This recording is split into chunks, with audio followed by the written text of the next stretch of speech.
दुधारू पशु बन रहे हैं घातक बीमारी का निशाना। पशु के शरीर पर गांठे और तेज बुखार का आना। बढ़ न जाए कहीं पशुपालकों को पछताना। क्यों जरूरी है बीमारी में सावधानी अपनाना। जानिए लंपी स्किन डिजीज के लक्षण और क्या है बचाव। कार्यक्रम अपना पशु चिकित्सक में इस रविवार शाम 6:30 बजे सिर्फ दूरदर्शन किसान पर।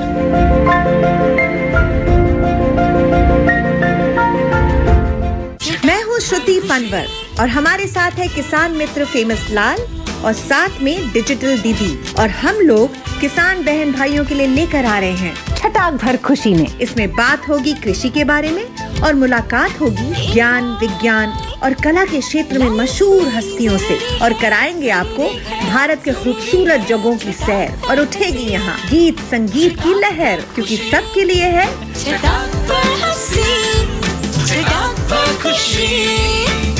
छटाक भर खुशी देखिए हर शुक्रवार शाम 4:30 बजे से। कुछ तो मस्त बात है इस जगह की, गली गली में बात है इस जगह की। यहाँ है खलबली हंसी सर पर चढ़ी, टिकट हो या ना हो ये गाड़ी चल पड़ी। गली गली सिम सिम, गली गली सिम सिम, गली गली सिम सिम, सिम सिम, गली गली सिम सिम।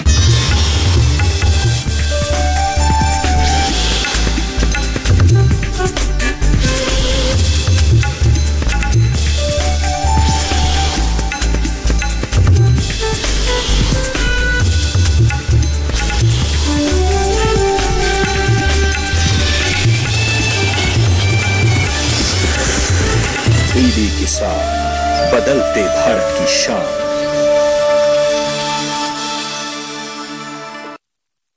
पूजा जॉब छोड़ा फिर भी सुकून। ब्रो, नए चैलेंजेस नए मौके लाते हैं। अच्छा सीरियसली राहुल, मेरा पूरा घर now it's an online retail store. देख। वाओ, लेकिन पैसे? कुछ साल पहले दिवाली बोनस को इन्वेस्ट किया था। और अब तो है LIC का यूलिप प्लान निवेश प्लस। एक बार इन्वेस्ट करो, इंश्योरेंस से सुरक्षा का लाभ और मार्केट की बढ़त का फायदा दोनों पाओ। 1 sec Rahul. Madam, you are double cool.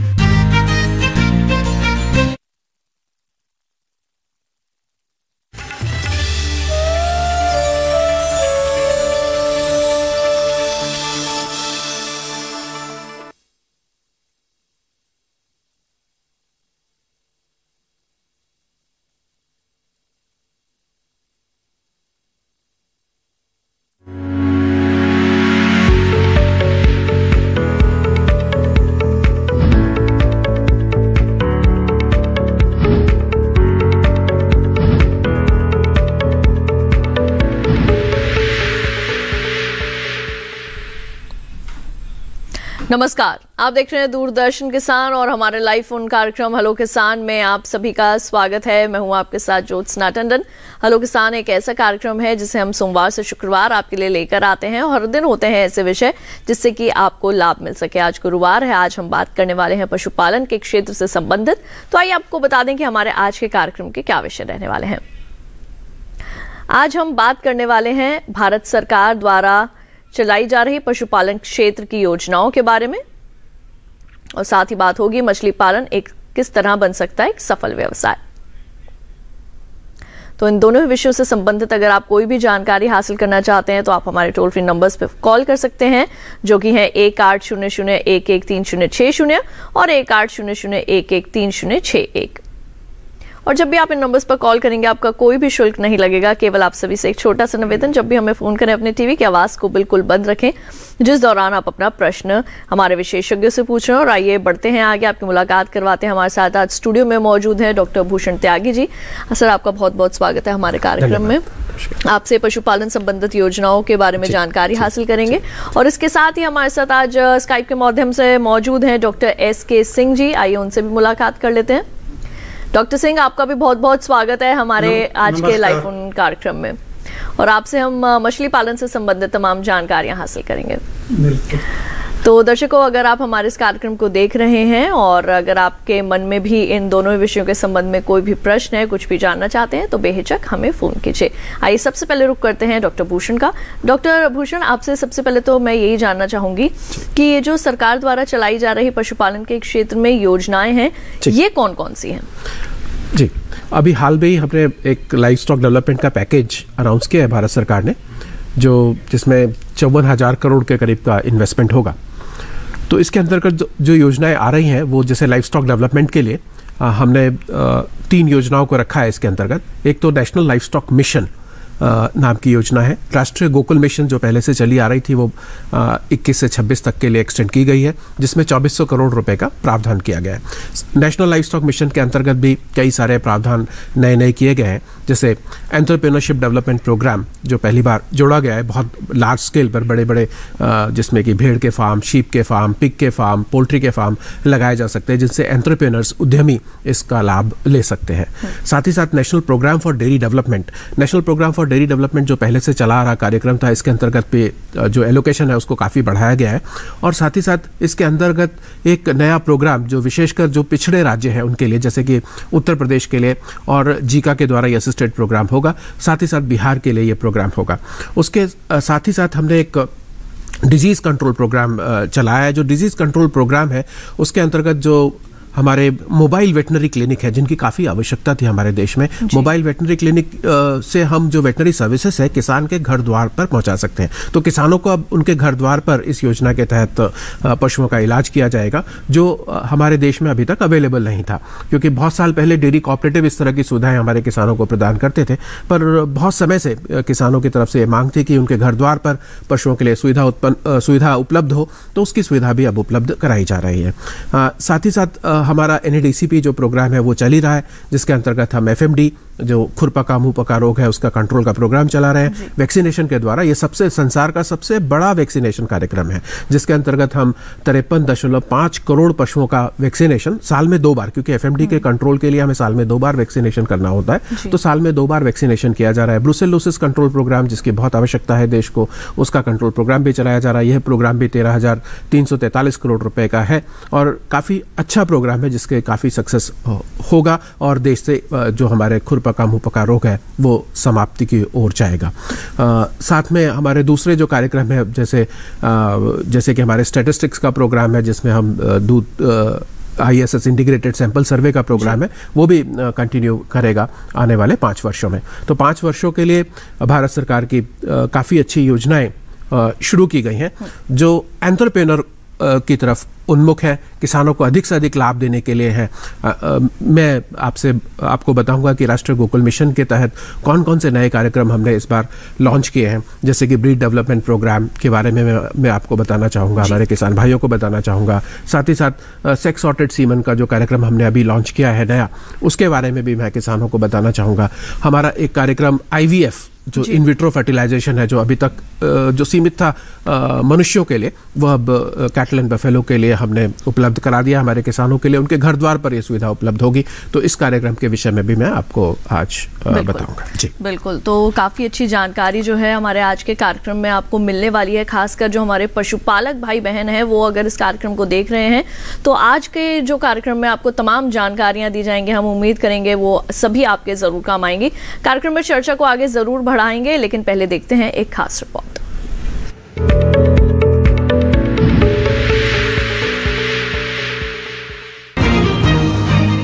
पशुपालन खेती किसानी का एक अहम हिस्सा है।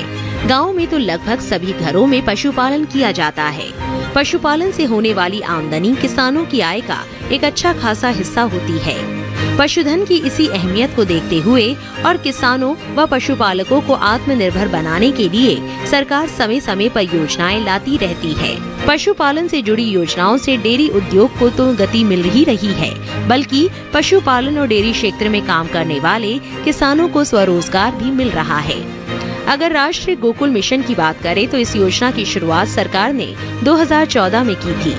इस मिशन के तहत सरकार देसी नस्ल के दुधारू पशुओं को बढ़ावा देकर दूध के उत्पादन को बढ़ाना चाहती है। इस योजना का मकसद दुधारू पशुओं की स्वदेशी नस्लों का विकास और संरक्षण करना है। साथ ही इस योजना का मकसद इन पशुओं में होने वाली बीमारियों को रोकना भी है। इसके तहत स्वदेशी गायों के संरक्षण और नस्लों के विकास को वैज्ञानिक तरीके से प्रोत्साहित किया जा रहा है।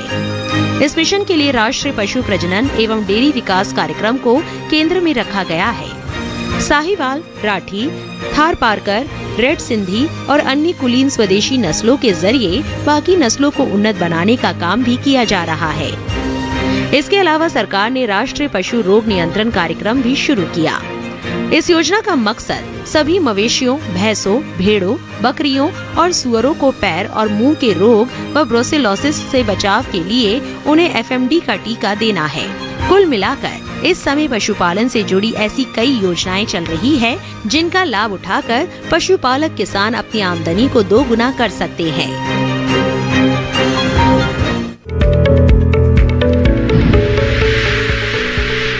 तो अभी आपने देखी ज्ञानवर्धक रिपोर्ट। आइए कार्यक्रम में बढ़ते हैं आगे और अब रुक कर लेते हैं डॉक्टर सिंह का। डॉक्टर सिंह, अब आपसे हम ये जानना चाहेंगे कि जैसा आज का हमारा विषय है मछली पालन किस तरह से एक सफल व्यवसाय जो है वो बन सकता है, तो सबसे पहले तो मैं आपसे यही चाहूंगी कि आप हमारे दर्शकों को बताएं कि जो मछली पालन को अपनाना चाहते हैं वो उसे क्यों अपनाएं, किस तरह से उसमें सफलता हासिल की जा सकती है।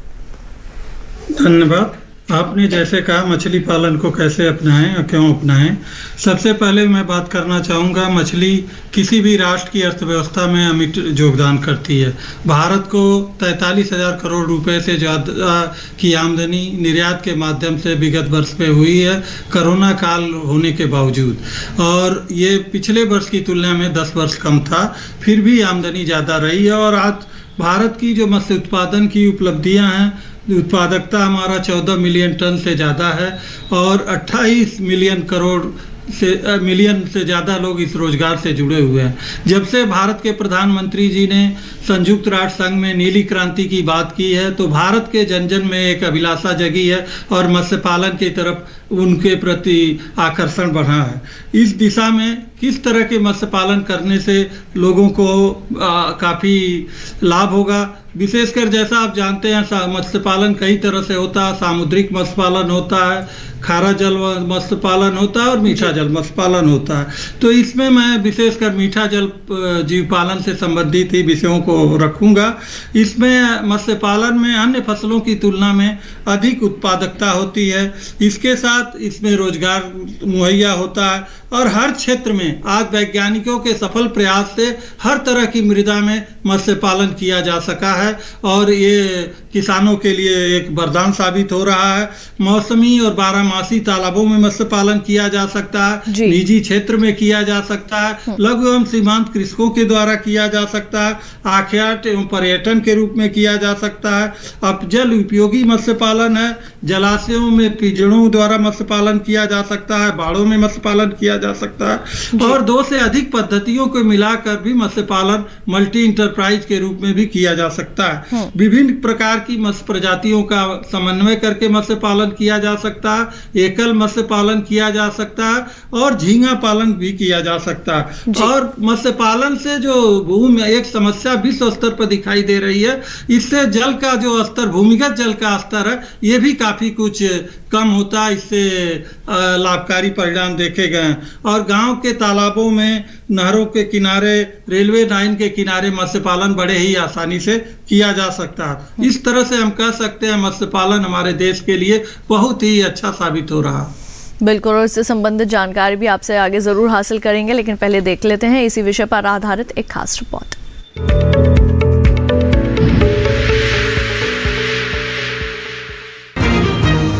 मछली पालन अच्छा मुनाफा देने वाला व्यवसाय है। अगर आप भी मछली पालन व्यवसाय को शुरू करना चाहते हैं तो सबसे पहले आपको किसी जगह की जरूरत होगी। मछली को रखने के लिए प्लास्टिक की बड़ी बड़ी टंकियों का इस्तेमाल किया जा सकता है या जमीन में एक तालाब नुमा जगह बनाकर उसमें भी मछली पालन कर सकते हैं। साथ ही अच्छी गुणवत्ता के बीजों का उपयोग करके आप मछली पालन की तैयारी कर सकते हैं। 1 हेक्टेयर में 1 साल के अंदर 5000 किलो तक मछली उत्पादन किया जा सकता है। पहले तालाब को पूरी तरह से साफ करें और फिर उसके बाद मछली पालन के लिए अच्छी गुणवत्ता के बीज इस्तेमाल करें। अगर आप बाहर से बीज खरीद रहे हैं तो इस बात का ध्यान रखें कि तालाब में कम से कम 1 फिंगरलिंग साइज का ही बीज डालें। मछली पालन के लिए रोहू, सिल्वर और ग्रास भाकुर मछलियों का पालन किया जा सकता है। तालाब में मछली बीज डालने के 25 दिन बाद फसल तैयार हो जाती है। तालाब में पूरे साल कम से कम 1.5 मीटर पानी का स्तर बनाकर रखें। बारिश के मौसम में तालाब पर बाढ़ का असर ना पड़े, इसका ध्यान रखें। तालाब में पानी का रंग गहरा हरा होने पर रासायनिक खाद का उपयोग बंद कर दे। पानी का रंग गहरा भूरा और गंदला होने पर गोबर की खाद का उपयोग बंद कर दे। जैसे तालाब के पानी का रंग सामान्य हो जाए तो उर्वरकों का उपयोग फिर से शुरू कर सकते हैं।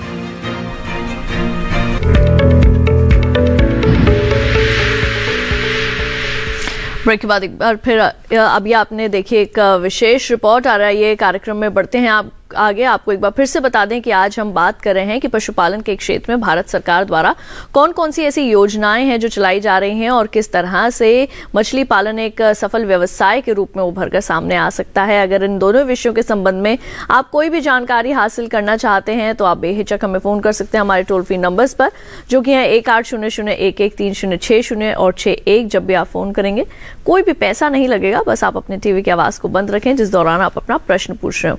अब आइए रुक कर लेते हैं डॉक्टर भूषण का। डॉक्टर भूषण, अभी आपने एक जानकारी बहुत अच्छी दी। भारत ये राष्ट्रीय गोकुल मिशन के अंतर्गत कई तरह के कार्यक्रम जो है वो कार्य जो है वो किए जा रहे हैं। अब मैं चाहूंगी कि आप इनको थोड़ा विस्तार से बताएं। जी हाँ, तो बहुत इस बार काफी अच्छे कार्यक्रमों की शुरुआत हुई है राष्ट्रीय गोकुल मिशन के तहत। तो जैसे कि ब्रीड मल्टीप्लिकेशन फार्म, इसके तहत जो किसानों को है या एंटरप्रेन्योर्स जो इसमें भाग लेना चाहते हैं वे इसमें भाग ले सकते हैं और एक उनको ब्रीड मल्टीप्लिकेशन फार्म स्टैब्लिश करना होगा जिसमें वो 200 गाय या 200 भैंसों का उनको फार्म एक बनाना होगा। इसके लिए भारत सरकार 2 करोड़ रुपए की सब्सिडी देगी। 2 करोड़ रुपए का उन्हें बैंक से लोन लेना होगा। तो 4 करोड़ का कुल ये प्रोजेक्ट होगा जिसके अंतर्गत वो 200 गाय और भैंसें रखेंगे अपने यहाँ पर, और जो अच्छे जानवर उनसे पैदा होंगे उनको वो दूसरे किसानों को बेचेंगे। तो एक हब एंड स्पोक मॉडल यहाँ पर तैयार होगा। हब में तो हमारा ब्रीड मल्टीप्लिकेशन फार्म हो गया, स्पोक में हमारे किसान हो गए या दूसरे एंटरप्रेन्योर्स हो गए जिनको कि हीफर्स की जरूरत है, अच्छे जानवरों की जरूरत है, क्योंकि आपने देखा होगा कि अच्छे जानवर जो है हमारे देश में किसी भी कीमत पर चाहता है या कोई एंटरप्रेन्योर खरीदना चाहता है उसको मिलते नहीं है। तो उसके लिए ये ब्रीड मल्टीप्लिकेशन फार्म बहुत उपयोगी है और मैं किसान भाइयों से या एंटरप्रेन्योर से ये दरख्वास्त करूंगा कि वे ज़्यादा से ज़्यादा इस योजना के अंतर्गत पार्टिसिपेट करें। इसका जो एक्सप्रेशन ऑफ इंटरेस्ट है वो निकाला गया है और एनडीडीबी इस योजना को इम्प्लीमेंट कर रही है। इम्प्लीमेंटिंग एजेंसी हमने एनडीडीबी को इसमें बनाया है।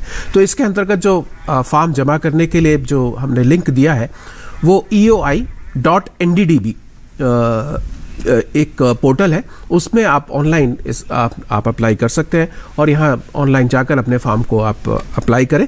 अगर आपकी एलिजिबिलिटी बनती है तो फिर आपको डिटेल में प्रोजेक्ट प्रपोजल इसके अंदर में सबमिट करना होगा और फिर आपका प्रोजेक्ट प्रपोजल एनालाइज होगा। उस एनालाइज होने के बाद में आपको अपफ्रंट सब्सिडी, आपने कब देखा होगा कि अपफ्रंट सब्सिडी बहुत कम योजनाओं के तहत दी जाती है, तो इसमें अपफ्रंट सब्सिडी का प्रावधान है, यानी 2 करोड़ आपको शुरुआत में ही दे दिए जाएंगे। तो 2 करोड़ देने का जो प्रावधान है उसमें इस तरह का है जैसे कि आपने सारी चीज़ों को इस्टेब्लिश कर लिया, अपने फार्म को इस्टेब्लिश करने की आपकी योजना बन गई है और आपका प्रोजेक्ट अगर अप्रूव हो गया तो हम आपको 1 करोड़ रुपए की राशि, उसमें आपको 50% जो राशि है वो आपको तुरंत ही मिल जाएगी।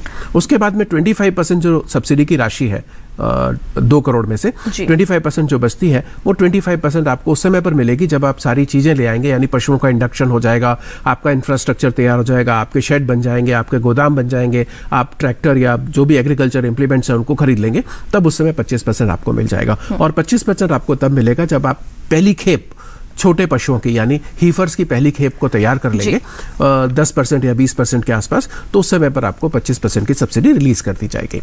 इसी तरह से हमारा एक और कार्यक्रम अब हमने शुरू किया है जिसके अंतर्गत accelerated breed programme using doctor Bhushan, इसके बारे में हम जरूर जानेंगे। हमारी एक पहली कॉलर जो है वो फोन लाइन पर जुड़ चुकी हैं, सुमिता जी, रामपुर उत्तर प्रदेश से। पहले उनका सवाल शामिल करते हैं। हेलो। हाँ, हेलो सुनीता जी, जी आपका बहुत बहुत स्वागत है कार्यक्रम में। अपना सवाल पूछिए, क्या जानना चाहते हैं?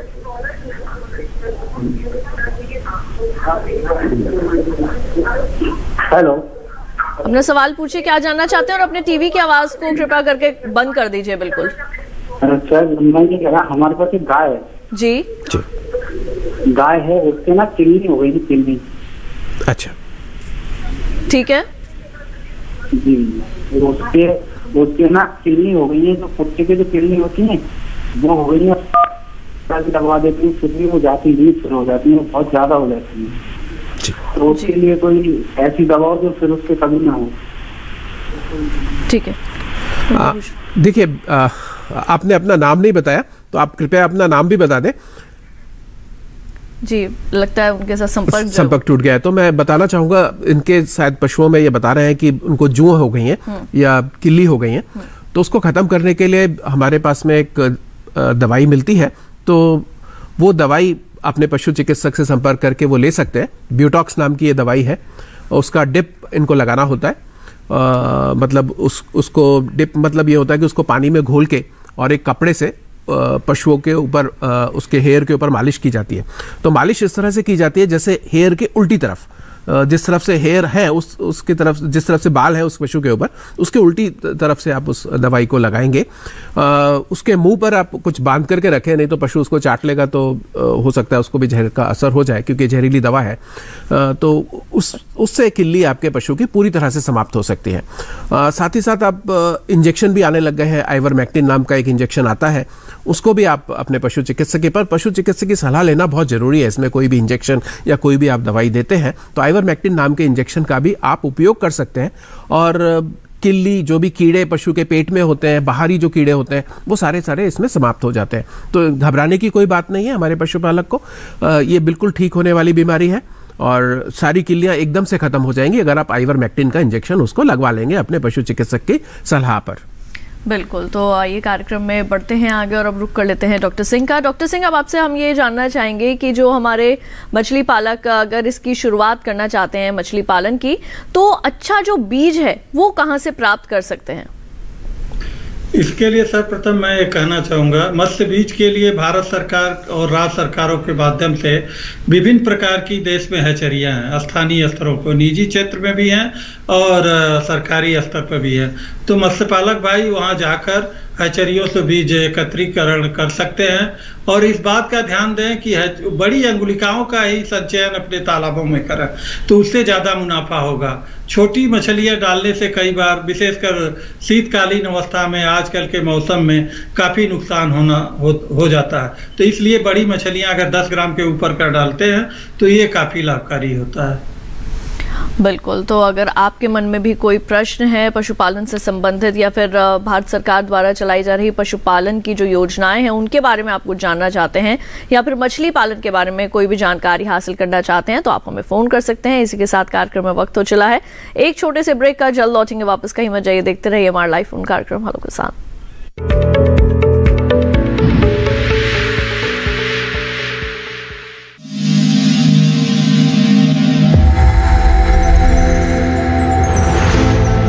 आत्मनिर्भर किसान भारत की शान। उत्पादन में आत्मनिर्भर होने के साथ साथ फसल की कटाई के उपरांत उपज की हानि को रोकने, ग्रामीण क्षेत्रों में रोजगार सृजन करने और बीज से बाजार तक के विजन को मजबूती देने के उद्देश्य से 1 वर्ष पूर्व माननीय प्रधानमंत्री श्री नरेंद्र मोदी जी ने एक महत्वाकांक्षी केंद्रीय योजना एग्रीकल्चर इंफ्रास्ट्रक्चर फंड की शुरुआत की। इस आधुनिक इंफ्रास्ट्रक्चर से कृषि आधारित उद्योग लगाने में एक बहुत बड़ा बदलाव आएगा और बहुत बड़ी गति आएगी।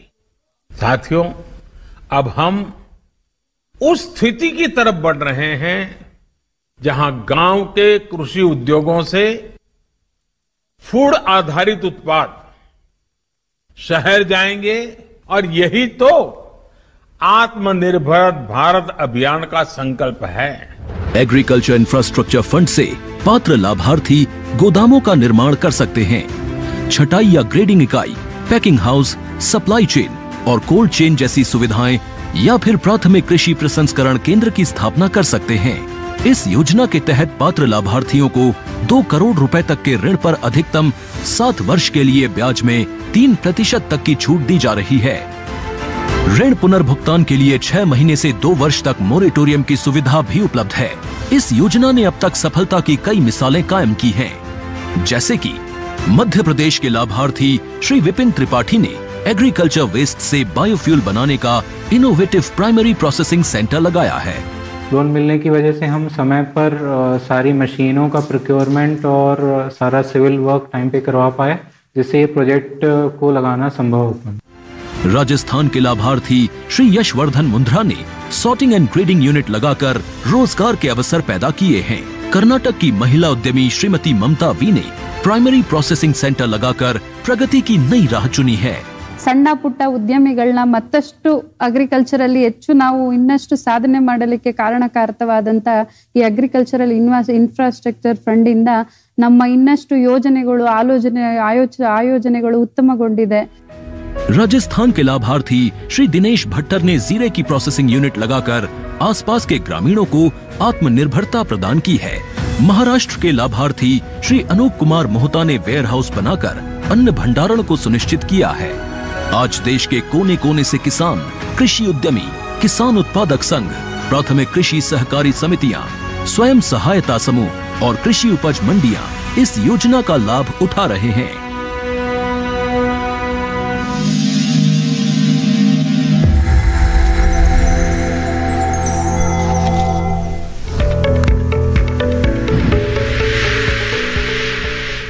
और ब्रेक के बाद एक बार फिर आप सभी का स्वागत है हमारे लाइव फोन कार्यक्रम हेलो किसान में, जहां आज हम बात कर रहे हैं भारत सरकार द्वारा चलाई जा रही पशुपालन से संबंधित योजनाओं की, और साथ ही बात हो रही है किस तरह से मछली पालन बन सकता है एक सफल व्यवसाय।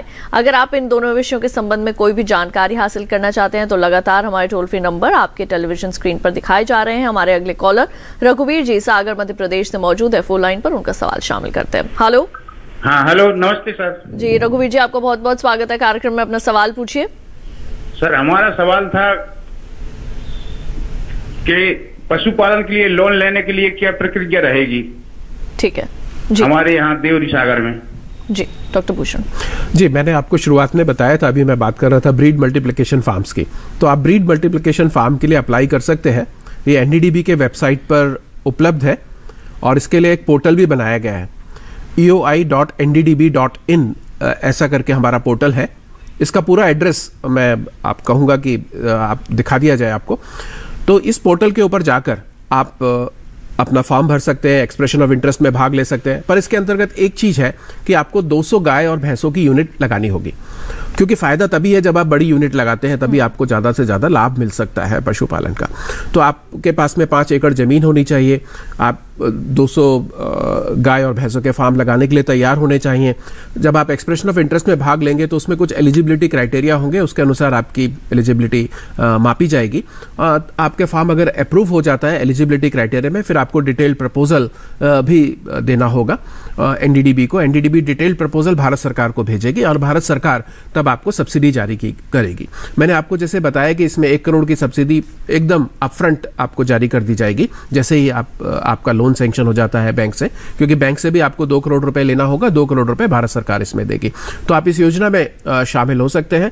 एनडीडीबी की वेबसाइट पर जाकर इसको देख लीजिए, या एनडीडीबी के जो वहाँ पर जो कॉन्टैक्ट पर्सन है इसमें, उनसे आप बात करके अपना फॉर्म जरूर जमा करें, आप इसमें पार्टिसिपेट कर सकते हैं। जी बिल्कुल। वहीं डॉक्टर त्यागी, मैं चाहूंगी कि जो हम बात कर रहे थे राष्ट्रीय गोकुल मिशन के अंतर्गत चल रहे कार्यक्रमों के बारे में, मैं चाहूंगी कि आप वो जो जानकारियां हैं उन्हें आगे बढ़ाएं।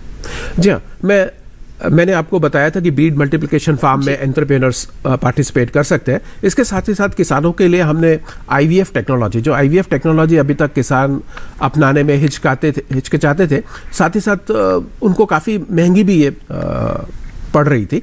जैसा कि आप जानते हैं आईवीएफ तकनीक जो है बिल्कुल से एकदम से जैसे 7 पुश्तों में हम गाय की नस्ल को बदलते हैं, क्योंकि आपने देखा होगा कि 7 पुश्तों में ही कोई नस्ल बदली जा सकती है। पर लेकिन आईवीएफ तकनीक को जब आप अपनाते हैं तो 1 पुश्त में, यानी 3 सालों के समय में, गाय भैंसों के जो समय होता है दूध देने का वो करीब 3 साल लग जाते हैं।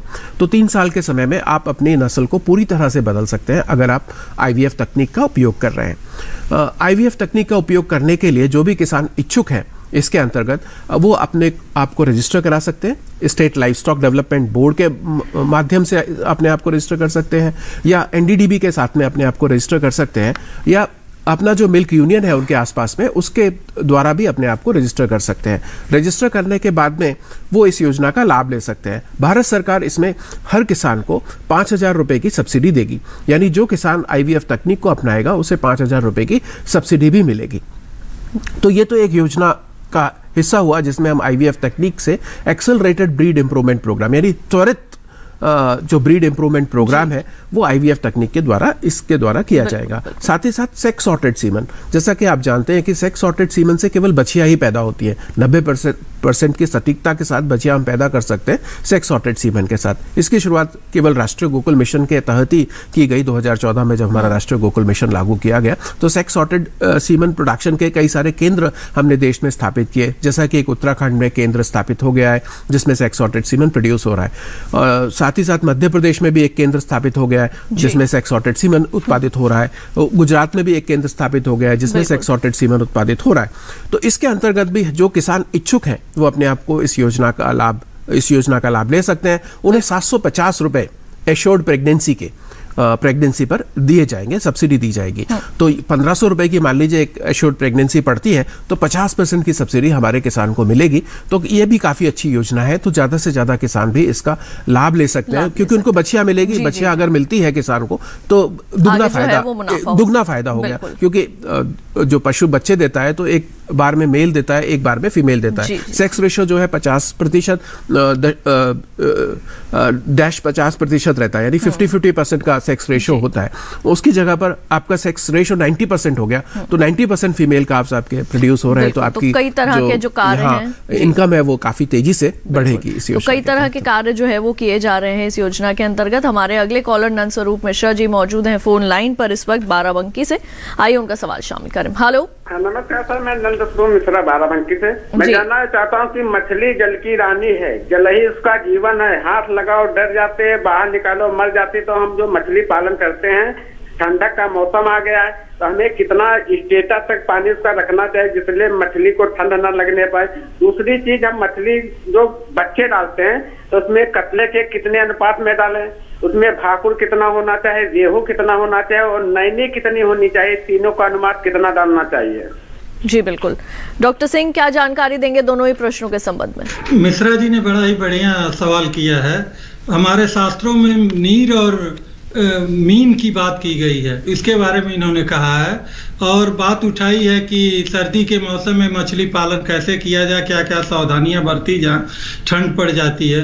तो जैसा कि हम जानते हैं कि मछली जो है एक शीत रक्त प्राणी है।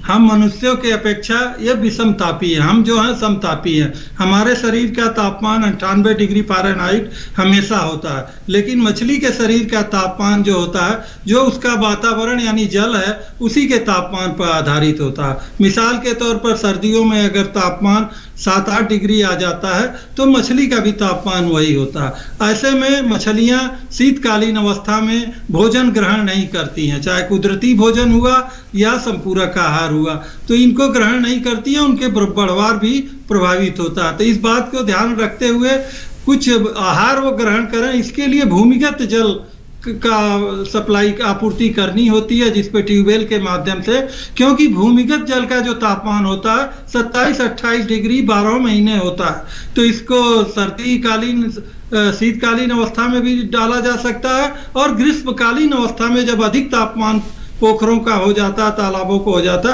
तब भी डालकर मछलियों को तनाव से बचाया जा सकता है और उनकी बढ़ोतरी को आगे त्वरित किया जा सकता है। साथ ही साथ उन्होंने अनुपात की बात की है। तो मछली पालन में हम जब बात करते हैं ग्रामीण मछली पालन में, तो उसमें उन्होंने कहा कतला कितना प्रतिशत होना चाहिए, रोहू कितना होना चाहिए, नैन कितना होना चाहिए। तो एक मिश्रित मछली पालन 6 प्रजातियों की तकनीकी है। इसमें मुख्य रूप से ऐसा रखा जाता है वैज्ञानिकों के सुझाव के पश्चात कि अगर आपका तालाब नया है तो उसमें 40% ऊपर वाली मछली होगी और बीच वाली 30% होगी, नीचे वाली 30% होगी। तो ऊपर वाली मछली में कतला और सिल्वर कार्प आती है, ये 50 आधा करके रख सकते हैं। बीच वाली में रोहू और ग्रास कार्प आती है, 20 और 10 का अनुपात रख सकते हैं। और नीचे में नैन यानी मृगल और कॉमन कार्प आती है, तो इसको 15-15 के अनुपात में रख सकते हैं। लेकिन इस बात का भी ध्यान देना होगा, अगर आपका तालाब बहुत पुराना है तो नीचे वाली मछली जो होगी वो 40% हो जाएगी, और अगर यदि आपका तालाब बहुत गहरा है तो उसमें बीच वाला जो मछली है रोहू और ग्रास कार्प वो 40% हो जाएंगी। तो इस तरह से मछली पालन किया जा सकता है। और जहां तक जल स्तर की बात उन्होंने की, तो जल स्तर के लिए ग्रीष्मकालीन अवस्था में जल कम से कम 1.25 मीटर 1.25 मीटर रहना चाहिए, जिससे मछलियों में तनाव नहीं होना चाहिए। अगर किसान भाई के पास अपना जल स्रोत है, ट्यूबवेल है, तो वो उसकी जल भराई करके हमेशा 1.25 मीटर पानी भर के रखें, तो उससे मछलियों के बढ़वार अच्छी होती है। अन्यथा अगर ग्रीष्मकालीन अवस्था में ये स्तर कम हो जाता है तो मछलियां तनाव में आ जाती हैं। बिल्कुल। और इसी के साथ हमारे अगले कॉलर श्री नारायण जी विदिशा मध्य प्रदेश से मौजूद है फोन लाइन पर, उनका सवाल भी लेते हैं। हेलो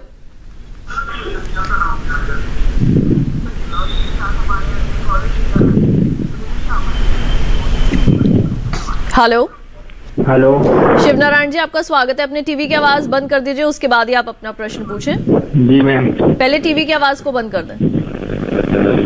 हेलो जी, अब अपना सवाल पूछिए।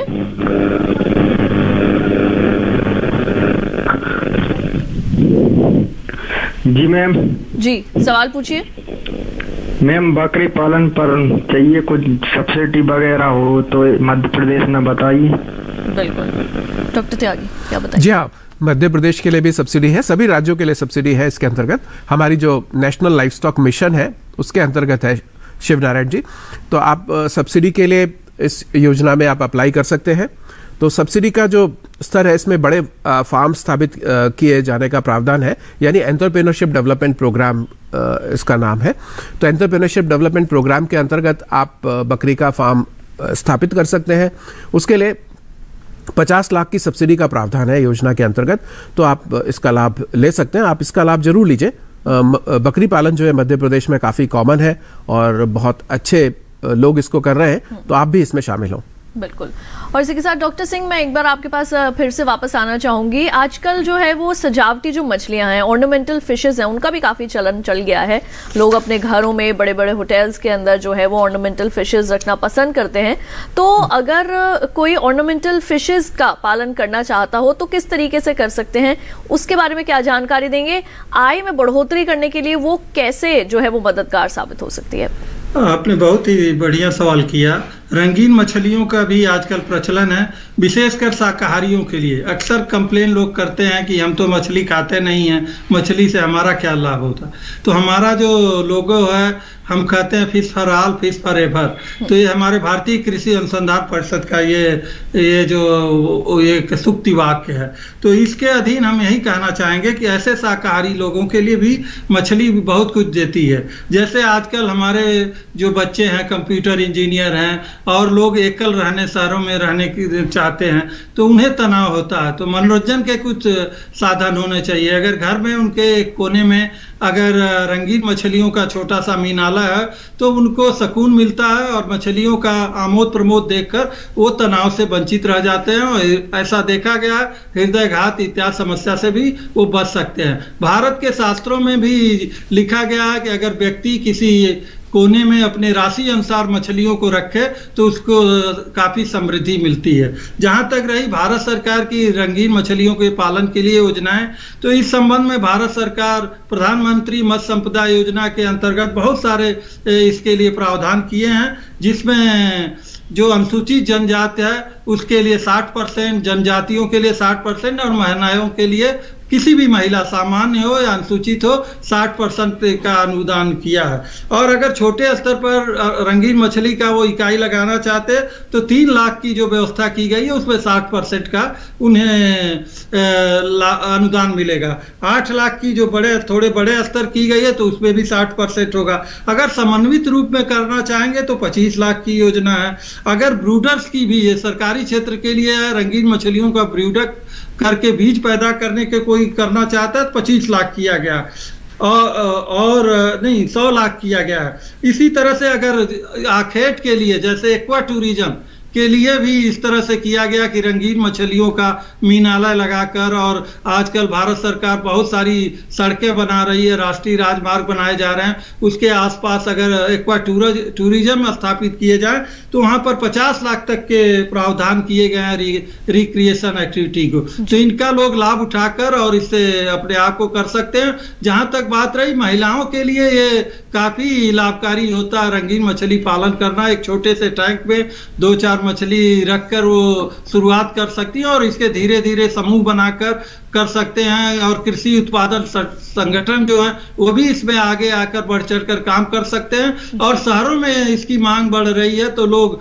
अपनी मछली ग्रामीण परिवेश में पैदा करके शहरों में बिक्री कर सकते हैं और लाभ उठा सकते हैं। तो इससे एक रोजगार का सृजन होगा, साथ साथ लोगों की आय भी बढ़ेगी। तो इस तरह से रंगीन मछली हमारे जीवन को बहुत ही लाभकारी बना सकती है। जी, और इसी के साथ हमारे अगले कॉलर सरदार सिंह जी मौजूद हैं फोन लाइन पर जौनपुर उत्तर प्रदेश से। उनका सवाल भी लेते हैं। हेलो। हाँ जी, आपको बहुत बहुत स्वागत है कार्यक्रम में। अपना सवाल पूछिए सरदार सिंह जी, क्या जानना चाहते हैं?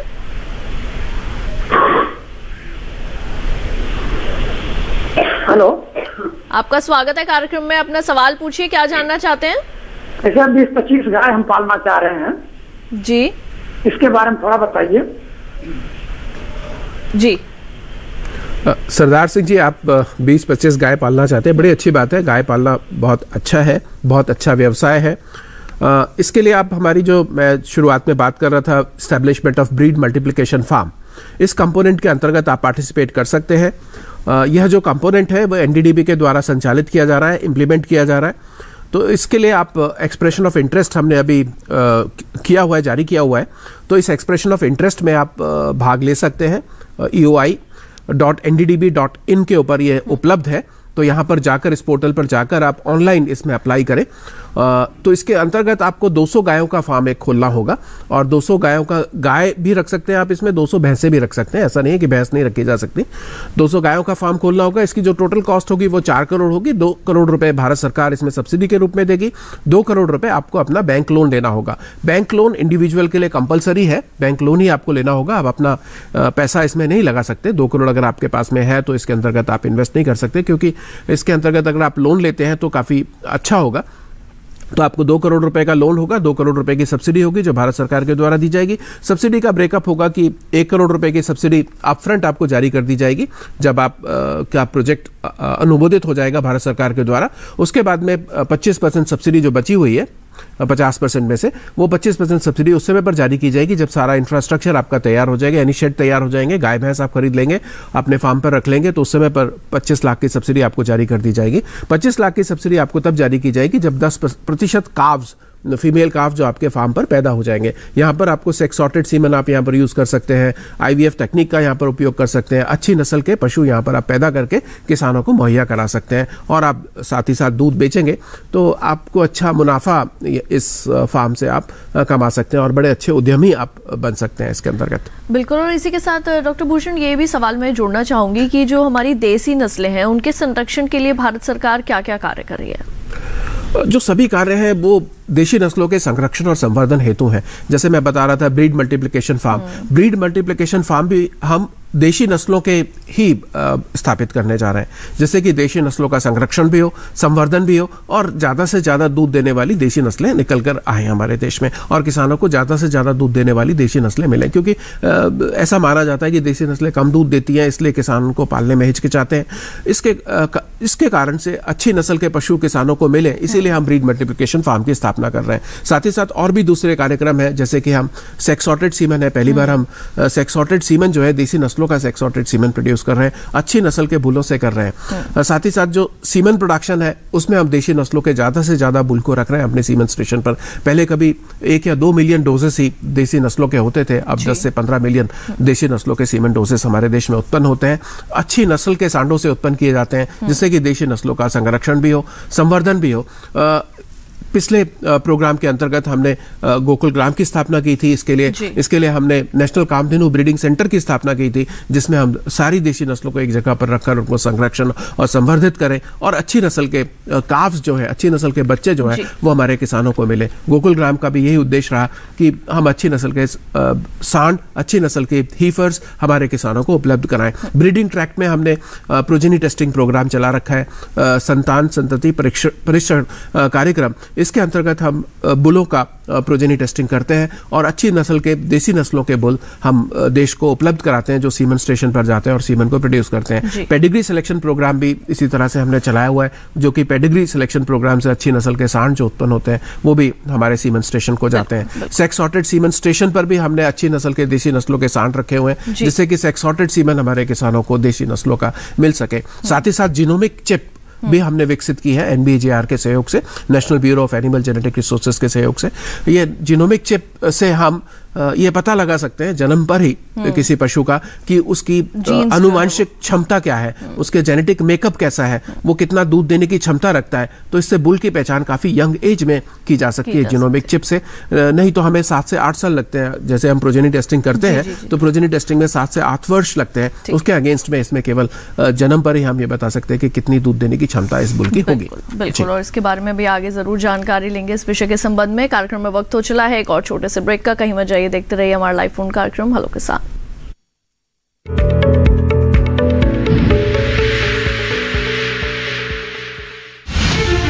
अन्नदाता किसानों की खुशहाली और उनकी आय में बढ़ोतरी के लिए भारत सरकार लगातार प्रयासरत है।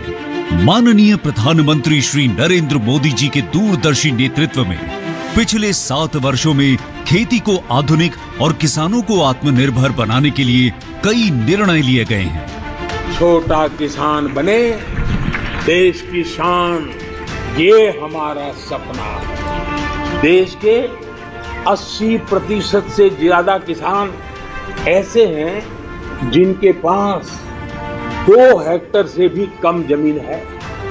अब देश में इन्हीं छोटे किसानों को ध्यान में रखते हुए कृषि सुधार किए जा रहे हैं, निर्णय लिए जा रहे हैं। प्रधानमंत्री किसान सम्मान निधि योजना की शुरुआत 24 फरवरी 2019 को माननीय प्रधानमंत्री श्री नरेंद्र मोदी जी के द्वारा की गई थी। पीएम किसान योजना का पूरा खर्च भारत सरकार वहन करती है। इसके तहत लाभार्थी किसानों को हर साल 6,000 रुपए की सम्मान राशि 2,000 रुपए की 3 समान किस्तों में सीधे उनके बैंक खातों में हस्तांतरित की जाती है। अब तक 11 करोड़ से भी अधिक लाभार्थी किसानों के बैंक खातों में 1,58,000 करोड़ रुपए से अधिक की राशि सीधे ट्रांसफर की जा चुकी है। किस्तों की जानकारी किसानों को SMS के माध्यम से दी जाती है। बैंक के एक्चुअल போகும்போது அந்த பணத்தை நாங்க வித்ரா பண்ணிட்டு வந்து நாங்க விவசாயம் பண்ணிக்கிறோம்। इस मदद से बुआई के पहले अब किसानों को बीज, खाद, कीटनाशक और कृषि संबंधी अन्य जरूरतों के लिए साहूकारों के आगे हाथ नहीं फैलाना पड़ता। અને એના લીધે મારે કોઈ જોડે કે સગા સંબંધી કે મિત્રો જોડે મારે ઉછીના પૈસા લેવાની જરૂર પડતી નથી અને એનાથી હું સારી એવી खेती કરી શકું છું। इस योजना से मिले लाभ तथा आवेदन की स्थिति देखने के लिए पीएम किसान पोर्टल लॉन्च किया गया है। इस पोर्टल के माध्यम से पात्र किसान अपना पंजीकरण स्वयं करने के साथ साथ अब तक मिले लाभ और अपने आवेदन की स्थिति फार्मर्स कॉर्नर से देख सकते हैं। इस योजना का लाभ पात्र किसानों को ही मिल सके, इसके लिए इस प्रक्रिया को फूल प्रूफ बनाते हुए इसे आधार और इनकम टैक्स वेरिफिकेशन के साथ साथ फिजिकल वेरिफिकेशन से भी जोड़ा गया है। इसके अलावा किसानों की सुविधाओं और जानकारी के लिए पीएम किसान मोबाइल ऐप भी विकसित किया गया है। पीएम किसान सम्मान निधि योजना का लाभ देश के सभी राज्यों और केंद्र शासित प्रदेशों के किसानों को मिल रहा है। इसे हासिल करके हमारा किसान सबल और आत्मनिर्भर हो रहा है। इस स्कीम ने हमारा भारत सरकार ने हमारा किसान के लिए बहुत बड़ा सम्मान दिया है। इसीलिए हम भारत सरकार को, प्रधानमंत्री नरेंद्र मोदी जी को हम बहुत बहुत धन्यवाद देती हूँ। आत्मनिर्भर भारत की पहचान प्रगतिशील और समर्थ किसान।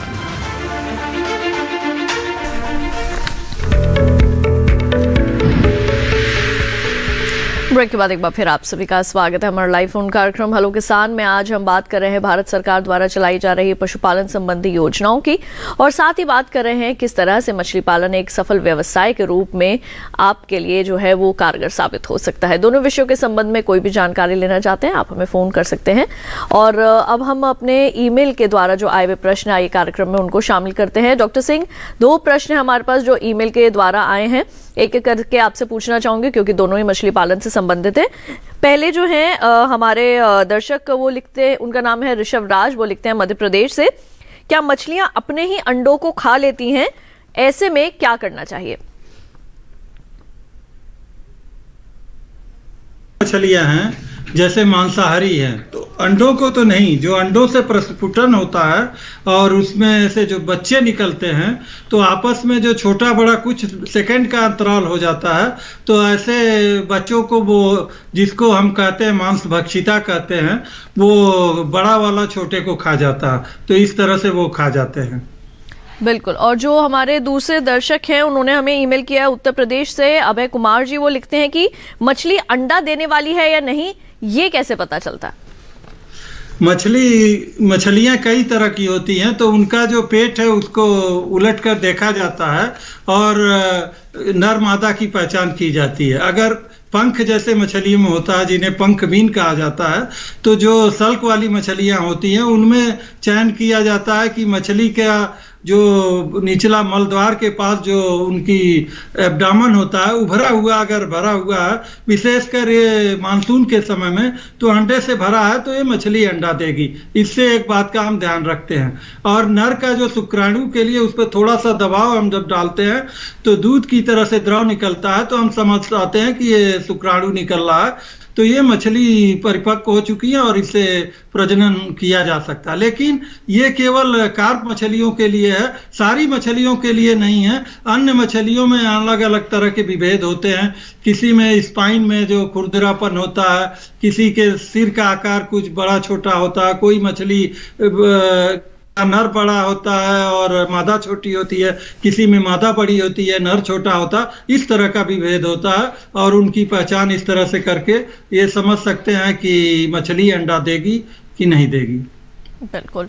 और आइए अब हम रुक कर लेते हैं डॉक्टर भूषण का। डॉक्टर भूषण, जैसे कि हम सब जानते हैं कि अब हमारे जो किसान भाई बहन हैं, जो हमारे पशुपालक हैं, वो केवल खेतों तक ही सीमित नहीं है, बल्कि टेक्नोलॉजी के क्षेत्र में भी जो है वो अब लगातार आगे बढ़ रहे हैं, डिजिटल जो चीजें हैं उनका प्रयोग कर रहे हैं। ऐसे में अगर हम बात करें, कई तरह की मोबाइल एप्स भी जो है वो लॉन्च की गई हैं, जिसमें से एक है ई गोपाला ऐप। उसके बारे में क्या जानकारी देंगे? ई गोपाला ऐप बहुत अच्छा ऐप है जिसमें सारी सूचनाएं हमारे किसान को मिल जाती हैं कि कैसे उनको किसी पशु चिकित्सक को कांटेक्ट करना है, या कोई आयुर्वेदिक ट्रीटमेंट, अपने पशु को कोई बीमारी हो गई है और आयुर्वेदिक ट्रीटमेंट के बारे में कोई जानकारी उनको चाहिए, तो उसके बारे में भी जानकारी उस पर उपलब्ध है। तो इस ऐप से आप सभी किसान जरूर जुड़ें। बहुत ज़रूरी है कि आपको सारी सूचनाएं एक जगह पर मिल जाए, कि आपके प्रदेश में कोई वैक्सीनेशन कैंप होने वाला है, उसकी सूचना इसमें सबसे पहले आ जाएगी और आपको पता लग जाएगा कि किस तारीख को, किस दिनांक को आपके क्षेत्र में पशुओं का टीकाकरण का कैंप लग रहा है या हेल्थ का कैंप लग रहा है, तो आपकी सूचना आपके पास में पहले से होगी। साथ ही साथ आप पशु की कैसे खरीद करेंगे, कैसे पशु को बेच सकते हैं, उसके लिए भी इसमें जानकारी उपलब्ध है।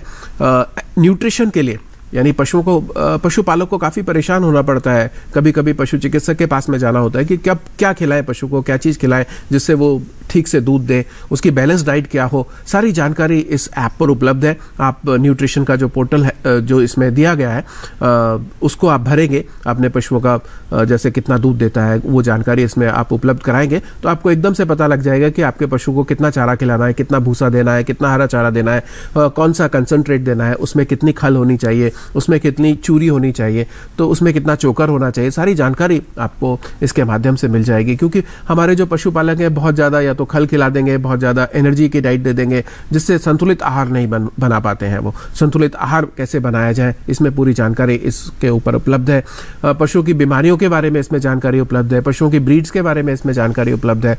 इसमें साथ ही साथ AI तकनीशियन उनको कहाँ पर मिलेगा उसकी भी जानकारी इसमें उपलब्ध है, यानी उनके मोबाइल नंबर अगर उनको ढूंढने हो, AI तकनीशियन के बारे में कोई जानकारी प्राप्त करनी हो, तो वो भी इसमें उपलब्ध है। तो पूरी जानकारी के साथ में ये ऐप तैयार किया गया है। इस ऐप का बहुत अच्छा लाभ लिया जा सकता है और मैं हर किसान भाई से कहूँगा कि इस ऐप को आप गूगल प्ले स्टोर से जाकर डाउनलोड करें और ऐप को अपने मोबाइल पर ज़रूर रखें और ऐप का उपयोग करें, तो आपको ज़रूर लाभ होगा। बिल्कुल। अब आइए रुक कर लेते हैं डॉक्टर सिंह का। डॉक्टर सिंह, अब आपसे मैं ये जानना चाहूंगी कि मछलियों के अंदर कौन कौन सी जो है वो बीमारियां हो सकती हैं, और क्या ये बीमारियां ऐसी हैं कि अगर किसी एक मछली में हो तो दूसरी मछली के अंदर भी ये फैल सकती है? जी, आपने अच्छा सवाल किया और बहुत ही सामयिक सवाल है। आज के परिवेश में विशेषकर शीतकालीन अवस्थाओं में मछलियों में रोग होने की संभावना होती है।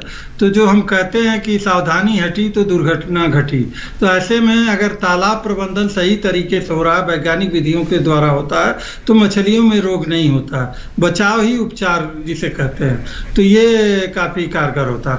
विशेषकर आजकल शीतकालीन अवस्थाओं में एक लाल घाव वाली बीमारी होती है, जो नीचे वाली मछलियों में शुरू होती है और ऊपर वाली मछलियों में जाकर हो जाती है, जिसके लिए वैज्ञानिकों ने एक दवा निकाली है, सिफेक्स नाम की दवा है, जिसको 1 लीटर प्रति हेक्टेयर की दर से देने से इसका निदान हो सकता है। अगर ये दवा किसान भाई के पास उपलब्ध नहीं है तो हल्दी चूने का प्रयोग कर सकता है। जैसे 100 किलोग्राम चूना और ये 10 किलोग्राम हल्दी 1 हेक्टेयर के लिए उपयुक्त होता है। अगर हल्दी भी नहीं उपलब्ध है तो इस दशा में वो 200 किलोग्राम की 3 डोज 1 महीने के अंतर्गत चूने का प्रयोग करे, तो ऐसा देखा गया है कि इस पर ये रोग में कमी आती है। इसके अलावा अन्य बहुत सारे बीमारियां होते हैं, जैसे मछलियों में जुए होते हैं। जैसे अभी पशुपालन में बताया गया किडनी की बात की, तो मत्स्य जीव होता है, मत्स्य लर्निया नाम की एक होती है, आर्गुलस होता है। इन सब के लिए वही जो पशु विज्ञान में जो दवाइयाँ उपयोग की जाती हैं, जो ब्यूटेक्स की बात की गई, आइवरमेक्टिन की गई, उसी को प्रयोग किया जा सकता है। अगर आर्गुलस और लर्निया है तो 1 mg पर 10 किलो फीड में ये दिया जा सकता है। जेल में डालकर, घोल में मिलाकर, उस पर छिड़काव करके ये मछलियों को दिया जा सकता है। और 35 ml प्रति लीटर के हिसाब से ब्यूटाक्स दिया जा सकता है, और ये 3 डोज दिया जा सकता है 10 दिन के अंतराल पर। तो इससे काफी कुछ निदान होता है। ये समस्या काफी आजकल देखी जा रही है, मछलियों में जुए दिखाई दे रहे हैं। और अन्य प्रकार की बहुत सारी बीमारियां मछलियों में होती है। फफूंद की बीमारियां होती है, जीवाणु जनित बीमारियां होती हैं, विषाणु जनित बीमारियां होती हैं। तो इसके लिए भारतीय कृषि अनुसंधान परिषद और राष्ट्रीय मत्स्य विकास बोर्ड और बहुत सारी एजेंसियां मिलकर निगरानी परियोजनाएं चला रही हैं। तो इसके लिए उप निदेशक भारतीय कृषि अनुसंधान परिषद जो समन्वयक है मत्स्य विज्ञान के, उनसे संपर्क किया जा सकता है, या भारतीय कृषि अनुसंधान परिषद का जो हमारा संस्थान है उनके निदेशक को संपर्क किया जा सकता है। तो विशेषज्ञ को वो उसके लिए लगा देंगे, जिससे जानकारी मिल जाएगी और उनकी समस्या का निदान हो सकता है। बिल्कुल। तो डॉक्टर सिंह, आप हमारे साथ जुड़े और इतनी अहम जानकारियां दी, उसके लिए आपका बहुत बहुत शुक्रिया। धन्यवाद। उसके साथ ही डॉक्टर भूषण, आपका भी बहुत बहुत धन्यवाद। आप यहाँ पर स्टूडियो में आए, अपना इतना समय दिया और विषय से संबंधित बहुत अच्छी जानकारियां साझा की, उसके लिए आपका शुक्रिया।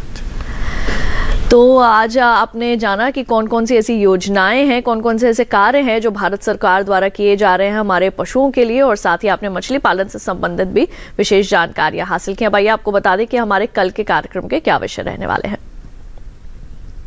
कल हम बात करेंगे पॉली हाउस में सब्जियों की खेती की, और साथ ही बात होगी शरदकालीन फूलों की खेती की। दोनों विषयों से संबंधित कोई भी अगर प्रश्न भेजना चाहते हैं तो ईमेल आईडी है hellokisan2015@gmail.com। और अगर आप हमारे फेसबुक के साथ जुड़ना चाहते हैं तो फेसबुक पर जाएं, हिंदी में टाइप करें हेलो किसान, वहां भी अपने प्रश्न लिख सकते हैं। दूरदर्शन किसान का कॉल सेंटर नंबर 1800111360 सोमवार से शनिवार सुबह 6 बजे से रात 10 बजे तक आपके लिए उपलब्ध रहता है। यहाँ भी आप अपने प्रश्न रिकॉर्ड करवा सकते हैं। हमारे इस कार्यक्रम को एक बार फिर से देखने के लिए आप टीवी स्क्रीन पर दिखाए जा रहे QR कोड को स्कैन कीजिए। यहाँ आप सीधा दूरदर्शन किसान के YouTube चैनल से जुड़ जाएंगे और आप हमारे इस कार्यक्रम को एक बार फिर से देखकर तमाम जानकारियां हासिल कर सकते हैं। तो आज के लिए दीजिए इजाजत। आप देखते रहिए दूरदर्शन किसान। अपना रखिए ख्याल। नमस्कार।